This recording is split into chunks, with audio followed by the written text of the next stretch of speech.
Hello. Another pod. Another pod. We're back, baby. I had a thought Okay. the other day. I think I've officially made it as a content creator. Why? Guess what metric I'm going off of? Oh, hours watched? Nope. Comments? Number of comments? Nope. You're moving in the right direction. Someone recognize you? Nope. No, definitely not. Not a chance. No. I don't know. The last 5 videos all have at least 1 dislike. Oh, really? Yeah. So I feel like that means we're making waves, you know? It's probably more based upon their impression of me than Yeah. you, but that's fine. Yeah. So I was like, wow, the last 5 videos all have at least one. One of them has, or one about church has 3 dislikes. Oh, yeah, very good. So, sorry. No, I guess if you dislike that, Those divisive. yeah. But that one has a lot of more views, doesn't it? I don't Probably know. not 3 times as many views, though. Yeah. It's So. the percentage you want to look at. Yeah. Well, I'm always looking at the percentage, but I'm like, oh, cool. People are disliking it on a regular basis. Like, that makes me feel good. I feel like I'm in the content space. You aren't making content until you have haters. Yeah. That's my philosophy. So you're back. You're fresh off the jet. Yep. So The jet, fresh off i.e. the jet. plane. The jet. I mean, you don't have a private jet yet, but eventually. So you went and did another turnaround. Do you want to tease that at all? It's probably not going to come out for, I'm assuming, at least a few days. Oh yeah, it won't be till next week, and so it was a good one. It was the first one we done outside of Augusta since like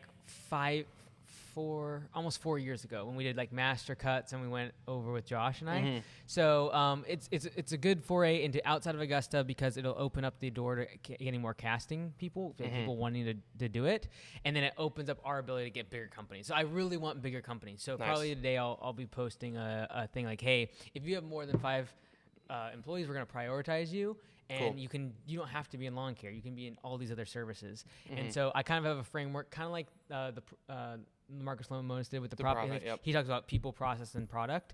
Like I kind of have a similar framework that I want to use to diagnose what the problem is, and then we'll just get better and better at refining the story. But I think it would open me up to like doing other industries and like interesting stuff that like I'm passionate about, like just like learning about. Instead of like when it comes to lawn care landscaping, 99% of the time I could do it over a Zoom call because like I know the industry, I know what to tell them. It's a matter of just going there and shooting it. So like the other day we went there in less than half a day, like we shoot the whole video. Yeah. Because we know exactly what shots we know exactly what I need to tell him. Like we have all the framework because we've seen their P&L, we've seen their balance sheet. It's pretty basic. And then you do like some voiceover stuff after the fact, like in just the to studio. stitch the story together correctly, right? And to make sure it's cohesive. But we'll just keep getting better and better and better. So I'm hoping like eventually we can just get it really refined. The challenging part is the travel, because it takes like 2 days solid to travel to a location. And even if you did like say 2 or 3 in a week, it's like it's very intense traveling. It's like in, out, hotel, wake up early, go to the shop, shoot all day, then jump back in the car. Like it's very intense, and so it's tough to actually keep even the media guys. If I was to do it once a month, for example, and get like 3 of them in a week done, it's draining for like your job to be once a month to have to do that because it bombs like a whole week. Yeah. And so I can't really ask of anyone now. So we'll see. I think we could rotate between the 3 current team members of the media team. They're all good at traveling and filming, and that's actually a tough combo to find. Like sometimes you get a really good filmer, but like they're not going to travel well with me, and they're not going to be able to do a quick shoot with people and like ask them questions and stuff. So I think the 3 guys we have now currently, we can make it work. I think if we refine the process, so we'd probably end up hiring someone. It's like your job is like to travel a lot and get film. Yeah. But we'll see. I don't want to like. I just feel like we've been doing a lot of different things, and we've been figuring out what works, what doesn't, and now we have this thing that we think we can like really make it better and better as time goes on, get into other industries, and it's kind of like my way to like keep my entrepreneurial chops sharp by like getting into other industries. Because like I truly believe if you're a boating company or you're a tenting manufacturer or whatever, like these same principles, a lot of them apply in business. And so, and if I didn't know something, I would just tell them. Like that'd be part of the show. So it'll be interesting to see what we can figure out. Yeah. I have 2 thoughts from that. The first thought is a little peek behind the curtain for everyone. Are you saying that traveling with you is not easy? Well, it's like it's crazy schedule, right? So like we're usually this one wasn't so bad, but like usually it is you're traveling the same day you're shooting, you're leaving the same day you're shooting. But you also almost missed your flight. Yeah, well, that's just part of it. Yeah. When you're doing everything so tight, missing flights is like a big deal because now it's like, if I miss this flight, we lose the whole shoot because we're scheduled to be at the next one. And so when when you're trying to get 3 in a week, it is like everything must go perfectly in terms of flights. Yeah. So I just think traveling with you, having traveled with you for business, I don't think a lot of people can match your energy. Because you are expecting, like, we show up, we work. Yeah. And then, like, you sleep for 3-4 hours, and then you work again.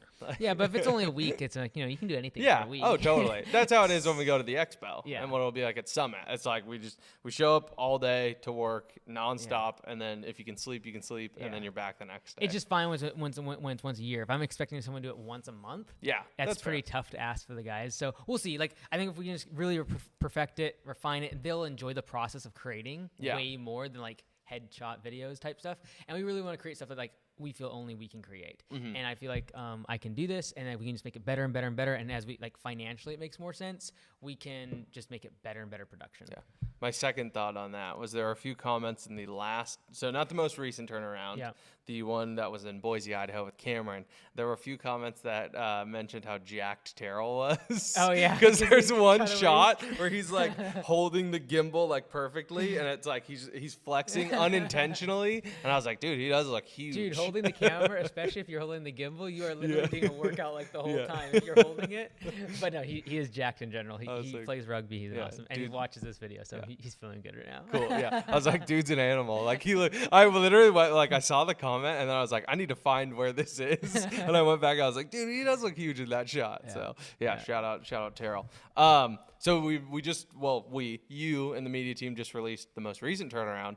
You were down in Madison, Alabama with Kyle Turner. So how did that go? You said, when I asked you to give us a teaser, I asked you to give us one word for each of them. You said with Cameron it was leadership, and with Kyle it was coaching. So how do you feel like your in-person coaching went? What are some of the takeaways you had that we didn't see in the last video? Good. Like, the reason I say coaching is because, like, he hadn't had coaching for quite some time. And so a lot of the coaching that could have been done earlier in the year would have prepared him for what he's currently going through. And then it's like, you should overhire if you're going to be growing this fast. And there's just, raising prices should have been done like 2 or 3 months ago, not when I showed up. So a lot of, like, the pain that someone is going through, if it was remediated like 3 or 4 months prior, they wouldn't have to be going through that pain. And so it stinks that when we get there, like, yes, I can't find employees in one day. And, like, and that stinks. And it was kind of like a down, like, we wanted to show that, like, we kind of failed. Yeah. But also it's like, we shouldn't have got to the spot where we require someone to have experience, because we should have had the time in the spring rush to train people up, have them ready to go. He should have been outside of the field and been able to train people so that they don't require experience. And that could have bbeen, if there was more coaching previously. But we live and learn. And when you grow that quickly, like he did, and if you're not getting the coaching, it can be, you have to pull the Band-Aid off fast, and that's what we did. And so I think in the video I said like 2 or 3 customers had dropped, because that was like the next day.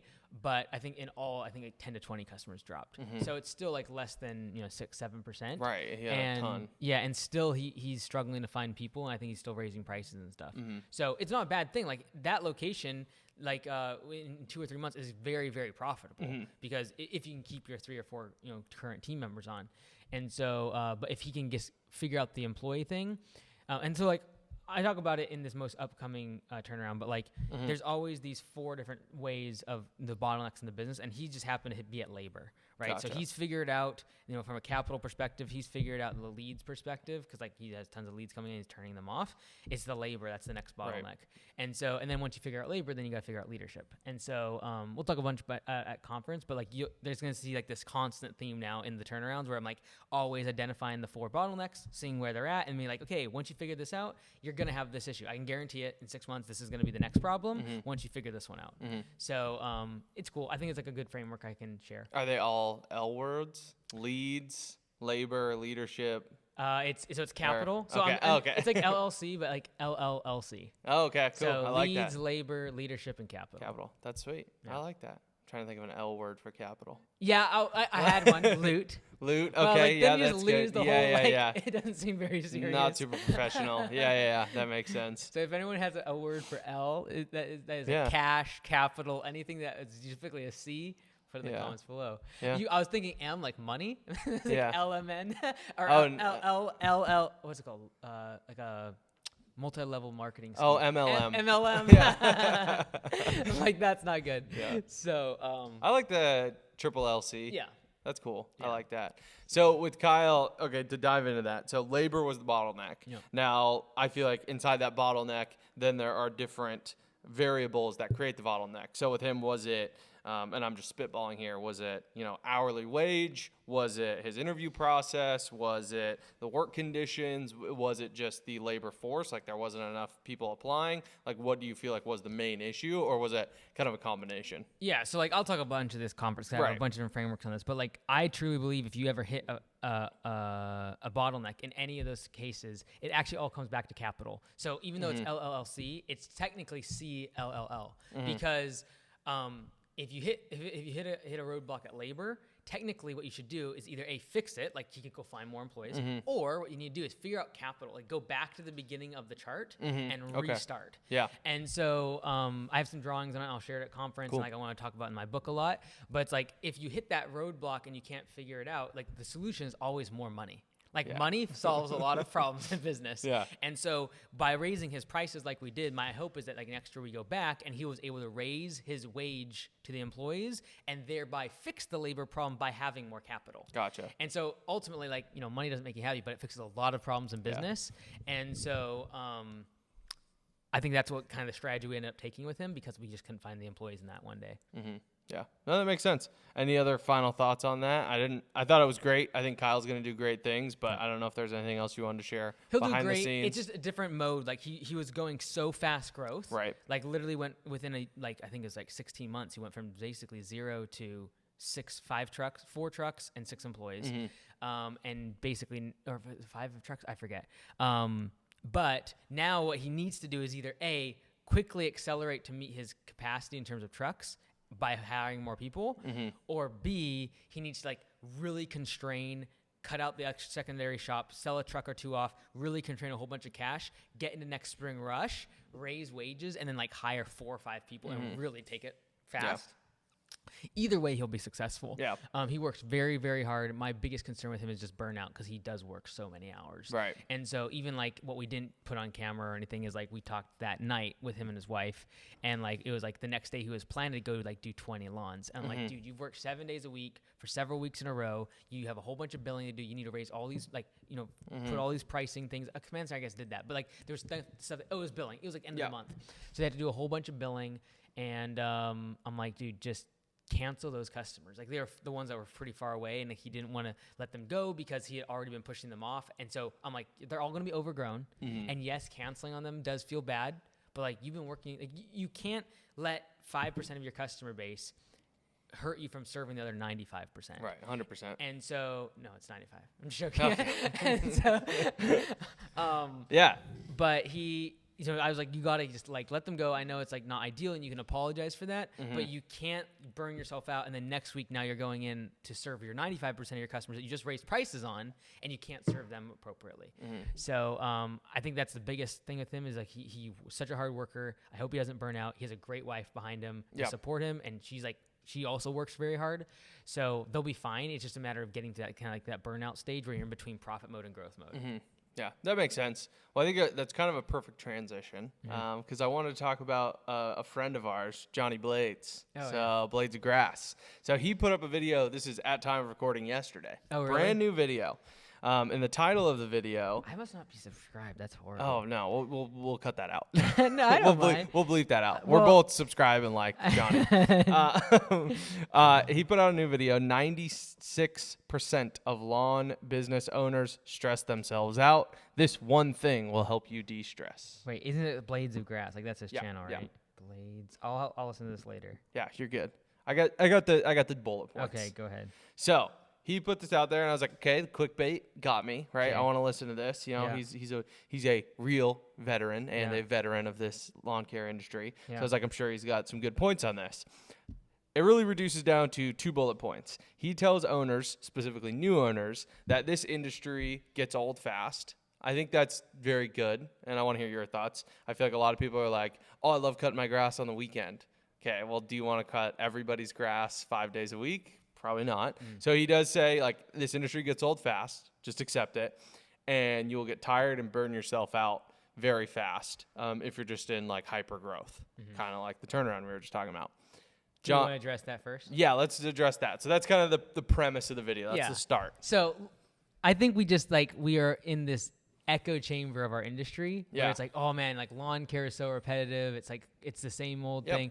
You get into any industry, it feels like that. Yeah. Like every single one. I don't care if you're talking about software, where like every single day it's like, okay, the same code problems and we're trying to figure these things out. It's like we're dealing with PHP and like MySQL and AWS. Like it's just different problems to what is now currently the blades and the employees aren't showing up and like the software isn't loading correctly. Like it's the same stuff.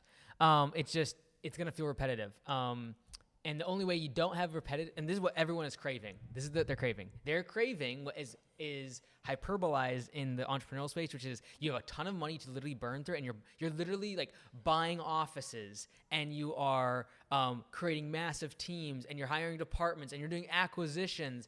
When like those companies, the majority of them don't make any money. Yeah. And so if you actually want to make money, like, yeah, it's probably going to be a little boring because like doing the same thing is where the profit comes into play. Mm-hmm. Like creating a building is not where the profit is. Like I'm a prime example of this. Like, like a huge amounts of revenue. Like we're not really profitable because like it's all grow.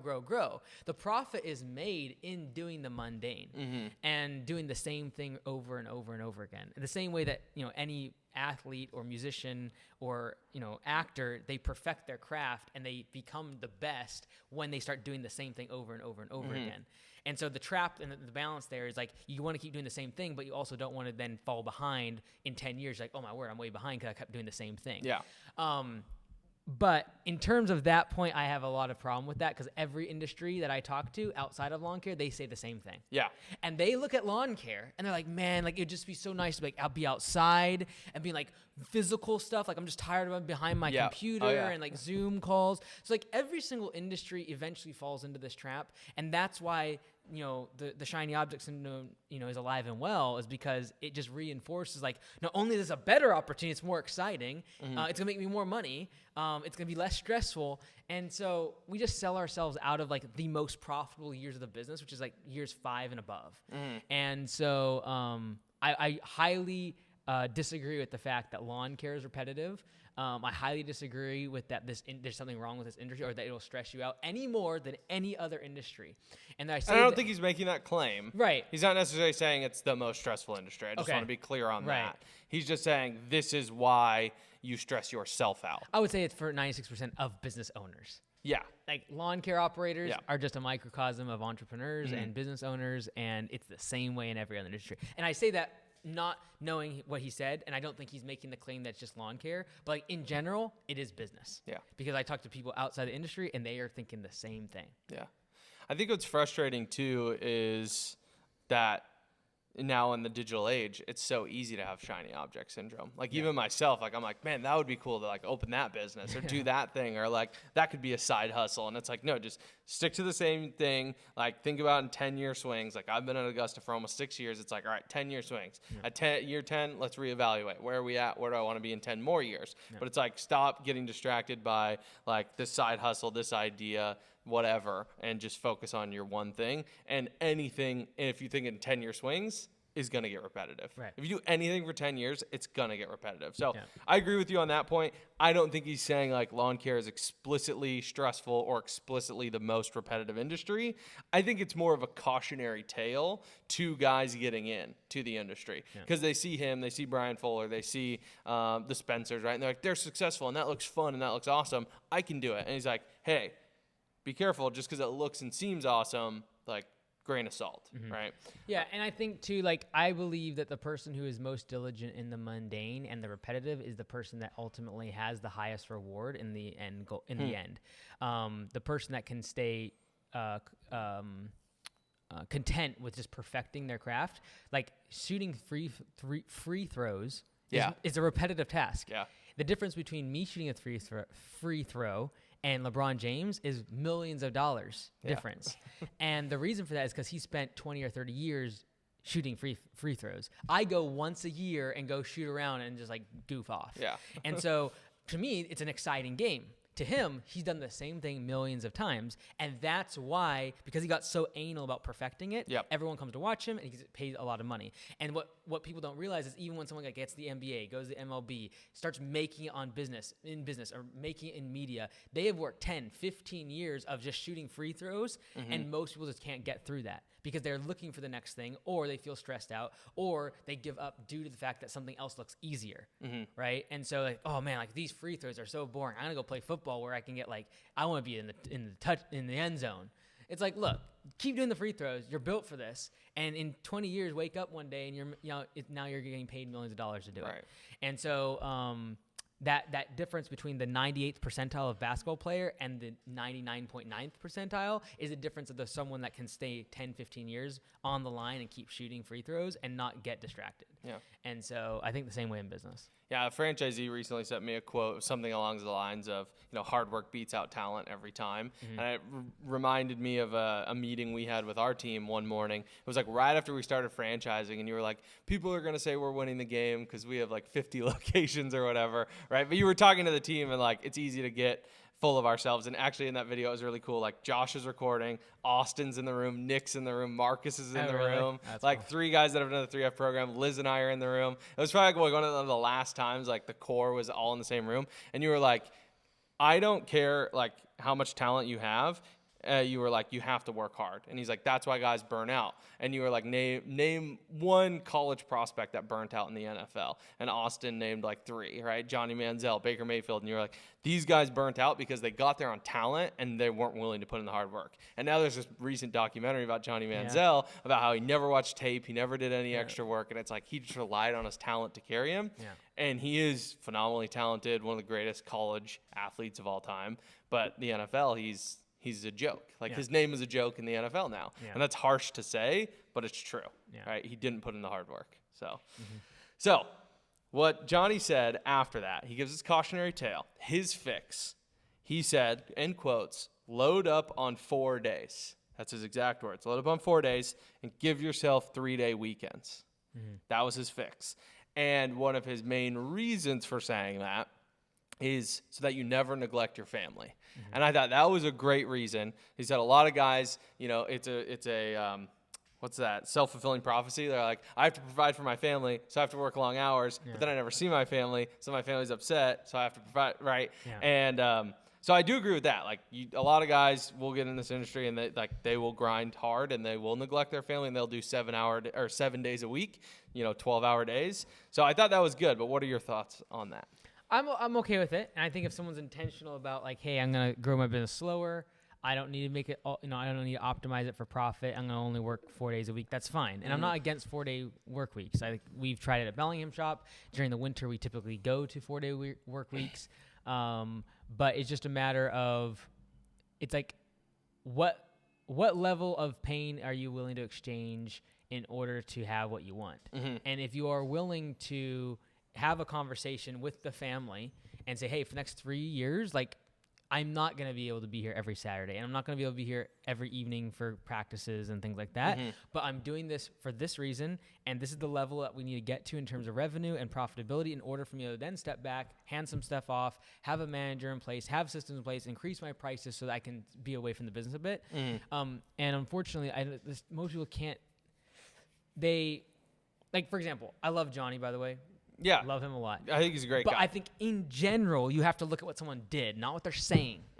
And the fact is, he has 400,000 subscribers or 350 or whatever I just saw, subscribers on YouTube. He could work 1 day a week and make good money. And so we need to take that as a grain of salt. Second grain of salt, that's not easy either. That's extremely difficult. Totally. That's taken years. Yeah. And I promise you, those videos were edited in the evenings, on the weekends, on holidays, and late at night when everyone else was sleeping. So, yes, I agree with the sentiment. But if you also want to say you want to have 400,000 subscribers, have a business where you can run 4 days a week and still be profitable, drive nice cars like he does, etc., you're going to have to realize that either A, it's going to take me 10 years, or if I want to do this in 3 to 5, it is going to take more pain. Yeah. And if you're willing to wait the 10 and that's important to you for the family's sake, great, awesome. But if you're going to try to say that you want to do this in 3 to 5 and you want to get out of the business, you want to have operations managers, you want to have all multiple locations, blah, blah, blah, be really profitable, it's going to be very, very painful. Yep. And so I'm just overall against the ideology that you become successful and then you tell everyone else that what I'm doing now is going to make you successful, when in reality what really got you there was the grind. And the fact that you put in 80 to 90 hours while everyone else is putting in 40 basically doubled your productivity. So yeah, like where I'm going to get in 10 years working 40 hours a week, if someone else is willing to put in 80 hours, they will just mathematically get there at in 5 years in comparison to 10. Yep. And so it just comes down to how long is your horizon for success, and then if it's shorter, you're going to have to put more time in. Yeah. And it's the same thing like diet, exercise, nutrition. People always looking for the shortcut. They want the 10 years in 5 years without the pain. Yep. It's like, no, if you're going to get 50 pounds of muscle, expect your diet to change. Expect radical changes in your body. You're going to have to be going to the gym very often. Like, it doesn't just happen. And so I always, when someone says anything about work-life balance, I just say, okay, great, fantastic. Do I want what you have? If the answer to that is yes, I'm going to go back and say, what did you do? Not what did you say, but what did you do? And when if I ever get old and I'm like, everyone needs to like chill out, everyone should be getting a boat, everyone should have multiple houses, take 4 or 5 weeks off every year and just like leave the business and don't talk to anyone. If I ever say that, someone needs to have the maturity to say, okay, great. He's been doing this for 25 years and he's probably a little burnt out. Priorities have shifted to family, and let's see if I want what he has. Let's see what he did, and that was 10 years of like never stop working. And if you're not willing to do that, it's gonna take you 20 years, and that's fine. It's just a matter of like I just get really annoyed when people are like, you should like take things easy and not to avoid burnout. And I agree. Like the thing is, if you avoid burnout, you ultimately can get to success because you just gotta stay in the game long enough. And that's where I think he's coming from. I haven't watched the video. Yeah. And that's very, very important. Yeah. And that's what I was like telling Kyle, like cancel the customers, don't work tomorrow because you can't burn out. You just can't stop. And that's important. And I think that's his point, and I'm not like bashing him at all. It just as a matter of like, I just get very annoyed with people that like get very, very wealthy, very, very successful, and then poo-poo on everything that basically made them successful. And I don't know if this is a coping, and I'm not saying this about Johnny, I'm just saying in general. Yeah. I don't know if this is a coping mechanism to keep competitors away. Because if I tell you not to like sleep in a closet, work 80 to 100 hours a week, guess what? You'll never get to where I'm at because I'll be so far ahead. Yeah. And so if I just tell everybody to relax, take it easy, guess what? If people listen to me, then I can just take over. Yeah. And so I don't know if it's that. From his perspective, I would say no. No, not Johnny. No, Johnny's just like the coolest dude ever. Yeah, he's awesome. Yeah, no, he has pure intent, and what he says is 100% true because you have to avoid burnout at all costs. And if that means working a 4-day work week, yes. But if your goal and ambition is 400,000 subscribers and a business that can run without you and it's very profitable and you just make videos whenever you want now, like, and you have the money, like you're going to be putting in years of time. And I guarantee you, if you talk to him, if I sat down with him, he has put years into like making videos, perfecting his business, refining a lot of pain, employees issues, like all of that is part of where he's got to now. And thinking that you can somehow get what he has without that recipe is stupid. Yeah. So. Yeah, I think he isn't coming at it from that perspective of like trying to keep people away or trying to compete. I think it's, like I said, I think the best description is it's a cautionary tale. If you want to get into this industry, great. It's a great industry. And I think the disadvantage you have is you haven't watched the video. I have. So I think he's like, hey, if you want to get into this industry, fantastic. Good hard work. It's a great industry to be a part of. But maybe start at 4 days a week. Maybe make sure you prioritize your family. And then if you want to scale up, yes, you're going to have to grind.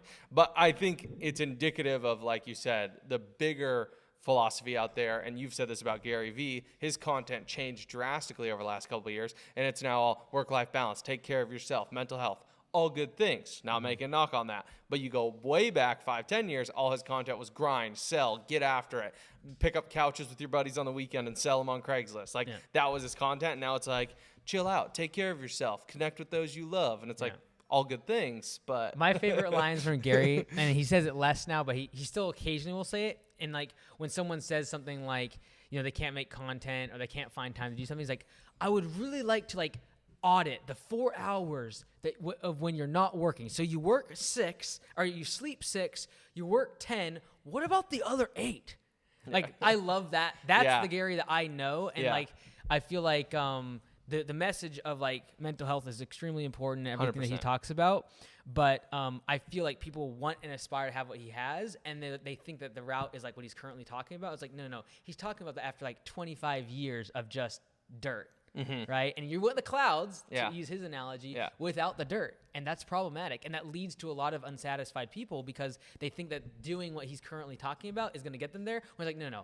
He has worked his brains out for 20 years, and now he's saying this stuff. And I'm not against Gary either. Like, just in general, I just don't like this notion that somehow doing what someone is successful is somehow going to get you what they have. That's not true. It is doing what they did that will get you to what they have. So yeah. Well, I just wanted to say I appreciate Blades of Grass. I I appreciate love Johnny. him. We're not going in on him. I don't want anyone to think maybe the title of this will be a little clickbaity. Oh, are you serious? I'm not gonna lie. Oh, dude. I'll make it clickbaity. But I mean, just we have to, right? Oh, yeah. But no, I think he's a great guy. I think it's good content, and I thought it was just a interesting concept to talk about. So speaking of which, if this gets to Johnny, I would welcome him to come speak at Landscape Summit. Oh, Johnny, there you go. That'd be awesome. We'd love to have you. Yeah. That'd be great. Yeah, great content. Give him a subscription if you haven't. Yeah. Good guy. I like his temperament around business. Yeah. It's good. Yeah, he's good. Cool. Well, there was one thing I wanted to ask you about, completely unrelated to us whatsoever. Subway. Yes. Sold itself to a private equity firm. Do you have any initial thoughts on that? I have an article here from CNN Business. It's not that exciting, but hey, it's big headline in business. So. Feel free to recap it just for people listening that have no idea what's going on. Yeah, so Subway sold itself, this was last week, to a private equity firm, Rourke Capital, ending a 6-month-long search for a buyer. It brings an end to the sandwich chain's near 6-decade run as a family-owned business. In a statement, Subway said it was a major milestone in their multi-year transition journey, combining Subway's global presence and brand strength with Rourke's deep expertise in restaurant and franchise business models. Rourke holds investments in a large number of restaurants such as Arby's, Auntie Anne's, Buffalo Wild Wings, and a bunch of others. Notably Dunkin' Donuts. And Dunkin' Donuts. Yeah, Dunkin' Donuts. And Jimmy John's. They also have Jimmy John's, so it's like now they control both. Yeah. Two of the biggest ones. Yeah. So any initial thoughts on that? The valuation is interesting. They basically like a little over 1x on revenue. But really, like, if they would have been able to sell 2015, they'd probably make more. Probably not in terms of dollar amount compared to what it is now, just because private equity is so much more competitive. But their location count has gone down like 30%, 40% from its high. And a lot of that is just like mismanagement of franchisees. And there was quality issues, like in terms of the food itself. Yeah. But the actual franchisee relationships were like pretty brutal. And they have been for a very long time. There's just tons of lawsuits. There's been a lot of mix up at the leadership level and just kind of a rotating door and just some bad decisions they made. So the biggest thing that they did that led to so many locations and quote unquote success, but also led to their demise, is they didn't have any territory constraints for their franchisees. So you could have a Subway here and across the street have another Subway. Which is wild. Yeah, which is crazy. So that puts the franchisees in a spot where basically you can pull the rug immediately, and it's in the best interest of the franchisor at the detriment of the franchisee. And the goal is always, like when we wrote our franchise documents, like how to, as much as possible in the Constitution, i.e. the franchise agreement, make sure that everything is aligned. Like when the franchise wins, the franchisee wins, right? And so that they really messed that part up for the franchisee. If they wouldn't have done that, they would be probably only like 10,000 locations now. But they have much happier franchisees that are all very successful and are profitable. A lot of Subway shops do not make money, and it's evident by the fact that they're down like 30% of their locations in the past 10 years. Yeah, 2015 they peaked at 27,219 locations. And now they're at like 20,576 in operation. Yeah, and I think it is even worse if you look at just U.S. versus international. But yeah, they've had quality issues. Obviously, the whole Jared thing with marketing was kind of a flop for them and tough. They've had kind of a rotating door at the top. And then just the whole fact that like they could literally put 4 Subways on the same street. It just, no one wants to be a franchisee. And what's happening is when people get to the end of their 10 or 15 year term, they're just canceling. Because I'm not making money. I just want to get out of my lease and then I'm done. Yeah. The menu rebrand was wild too. Like as simple as that sounds, like my wife loves Subway. We take franchisees when they come to training to Subway. And I see people struggle with that menu all the time. Like it's a completely new menu. And I think they're trying to rebrand, trying to change the image, if you will. Now they say they have freshly sliced meats. So they're trying to compete with places like Jersey Mike's. But this is something really interesting from this article is that Jersey Mike's, Firehouse Subs, and Jimmy John's all pull in around $1 million per unit. The average Subway is less than $500,000 in the U.S. That's crazy. I didn't realize that Subway was like pulling half. But the cost to build out and make one is like less than half too. So your return on capital is about the same. Well, Jimmy John's is actually pretty low. Jimmy John's is very competitive. In terms of build out though? Well, I was thinking of like initial franchise fees and things of that nature. Yeah, your build out, they usually want bigger space. Right. And you got to have the insurance for deliveries. Right. So like they're just like their cost is usually I think like $300,000 to $400,000 for something Jimmy John's. Like that. I think their initial fee is like $80,000. Whoa, for one, or do you have to do three? I think they're just one. Okay, I looked into it years ago. Yeah, Subway's significantly I love Jimmy John's. I was cheaper. like, ooh. It's kind of like the solo model of the sandwich franchises, of, like fast food restaurants. But I was gonna say something. Oh yeah, no, I was not. I forget what I was gonna say. I said it on the mastermind the other day because this was a question they talked about. Yeah, I don't remember what your response was. Oh man, I totally forget. It was like. And I think a big thing too, my takeaway from the Subway, what they've had to do over the past 10 years and like really restructure things is why we don't have the marketing being done from corporate. Like the $5 footlong kills Subway because it got so ingrained in everyone's mind that $5 is how much I pay for a footlong. Like they can't break out of that brand. Like it is just like so it was so pitched and it did so well in terms of revenue and they kept pumping it because again the royalties that Subway gets is based on top line revenue. So they were losing money as franchisees on the $5 footlong, but because revenues was going up, Subway just like, let's go, keep going. And so that's why like at Augusta, we do not have a marketing fund. We don't control what their pricing is because that's the result. Is a $5 footlong in San Francisco looks very different than a $5 footlong in Alabama.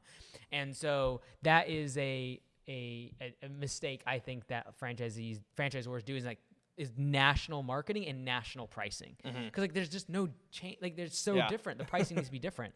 So that was a big mistake I think they made because I specifically remember when they took the $5 footlong away and people like their revenue tanked. Yeah. And then everyone was just like very freaked out. It's like the franchisees were ecstatic. They like we can finally make some money here.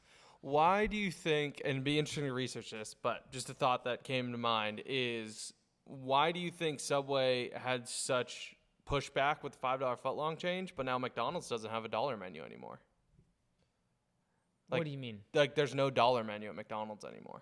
Because that used to be a big deal, right? But didn't they slowly convert over to the value menu? They did. Yeah. So you think it was just the slower transitioning of the menu? Yeah. I also think that like a dollar wasn't like I didn't assimilate a dollar with like a burger at McDonald's. Like it wasn't like pitched that way. Like there was Big Macs, there were more. There's other stuff. There's meals and stuff. It was like, $5 footlong. Yeah, $5, one sandwich. Subway, it's a sandwich, and I'm paying $5 to get. I should go there and get a $5 sub sandwich. And like you just can't have the labor, the cost of goods, which is like the bread and everything. And then now if you're at increasing quality, like in slicing the bread, slicing the meat, that's going to increase costs. Yeah. And so they could not improve the product because by doing so, they were making their franchisees lose money. And so I think that's just a cautionary tale to like even us is like, you never tell the franchisees what pricing should be because it should vary. And you never tell them how they should market or what promotions they should run. And I see why they do it because it creates a cohesive brand and they can promote across the whole country, et cetera. And that's why they got franchisees. And that's why so many people bought into Subways because we all know the name. And so when it comes to a franchise, the value of it is either A, systems, trainings, procedures, and efficiencies gained, and usually technology, or it is brand. And what happens when these franchisors get so big is they don't need to be super innovative. They don't need to really push the envelope in terms of efficiency or saving the franchisee money. What they need to do is just boost the brand image so much to the point where when you open a Subway, there's already a line fine because everyone knows the brand. Yeah. And so that's valuable. Like not everyone knows Augusta. So we don't sell based upon like, if you join Augusta, immediately you're getting 50 leads right away. Like we don't do that. That will happen down the road and the brand will become stronger and stronger. But like what you can't do is lean so much on the brand that then you're just like, oh, like who cares about like technological innovation, the quality of the product, like all this other stuff is extremely important. And they went very heavy into brand, NASCAR and like very much branding, and like they take a big chunk of their revenue, their royalties go towards marketing. Yeah. So it's interesting. I mean, they've rebounded on their revenue. That's kind of the last thing in this article. They did $9.8 billion in 2022, which is up 4% to the previous year, but it peaked in 2015 at $11.5 billion. But that's also just top line revenue. Right. The same store sales is the one to keep an eye on. That going up means the franchisees are doing well. Yeah. And so the fact that their revenue has plateaued, but the same store sales is what's going up, because that means like less locations, same global revenue means each location's making more money. And so in a market where it is very fixed, like as a franchisee at Subway, you don't like go do mailers. You don't go do door knocking. Like you don't go out and get more revenue. You simply build a location and hope that the brand delivers. And you sit there, yeah. And you just hope that, and that's great for something, like in terms of being more passive. It's also, like, in my turn, very risky because like I have no control over the brand or what marketing they're going to tell me to do, what pricing they're going to tell me to do, what products they're going to push down my throat, what marketing campaign flops and then is a bad reflection on my company. So it just interesting. No, Subway's never done any bad marketing. Never. I've never had a negative spokesperson or anything. Never. Do you have you ever told anyone about your fast food franchise idea? What? Are you keeping the that? Fry shop? Yeah. Are you keeping that? I think I've talked about it before. Yeah. It's I way think down. It's a cool idea. Yeah, one day, like in 30 years, when I'm like old and I just want to like dig around. Start a business. Start another one. Yeah. Yeah, that's cool. All right, well, that's all I got. Shorter episode today, but do you have any non-financial advice for the people? I do, because we talked about Subway. Okay, perfect. Hit me with it. So my non-financial advice is when you go in, you can get charged the equivalent of a 6-inch sub and just say, hey, I want to turn it into a salad. And so what they do is instead of the bun, they just put all the greens. Nice. Now, this is the next part of the non-financial advice. Don't let them put lettuce in there. Because that iceberg lettuce is literally just water and like fiber and it doesn't really have much nutrients. Just say, I want a spinach base. Yep. Tons of spinach. Now, this is the third part of this. This is multi-layered. You get the new roast beef that they got going on. Okay. And you have sliced. And you have it hot. You have them heat it up, and then you put it on the spinach. What that does is the spinach melts. And then what you do is you add more spinach on top. Nice. Like for me, when I go there, it's like, I want as much spinach in my stomach as possible, and I just need to wash it down with some like other stuff. But it's like for $8, $9 you can get like a really good sub sandwich or a really good salad. Yeah, and like it's good salad. Like the actual like the spinach is quality. I agree. Yeah, it's good. I love it. My non-financial advice is go to Jimmy John's because it's just generally better all around. You know what's funny? I don't think I've ever been to Jimmy John's. Oh, really? Yeah. I don't know if they do a salad option, but they do an unwich where you can get it like wrapped in like iceberg lettuce, big leafy iceberg lettuce, and then they just put all the ingredients in it. That's cool. I personally love Jimmy John's. Cool. I've been to Quiznos. I was at Quiznos way back in the day. Oh, Quiznos was good. Back in the day when like toasting was their thing, and then Subway was like, oh great, we can put toasters. Have you done Firehouse subs? Yeah, one time. Yeah. Dude. Yeah, it's a cool franchise too. Yeah, very cool franchise. Yeah. So, anyways, that's all we got. Like and subscribe.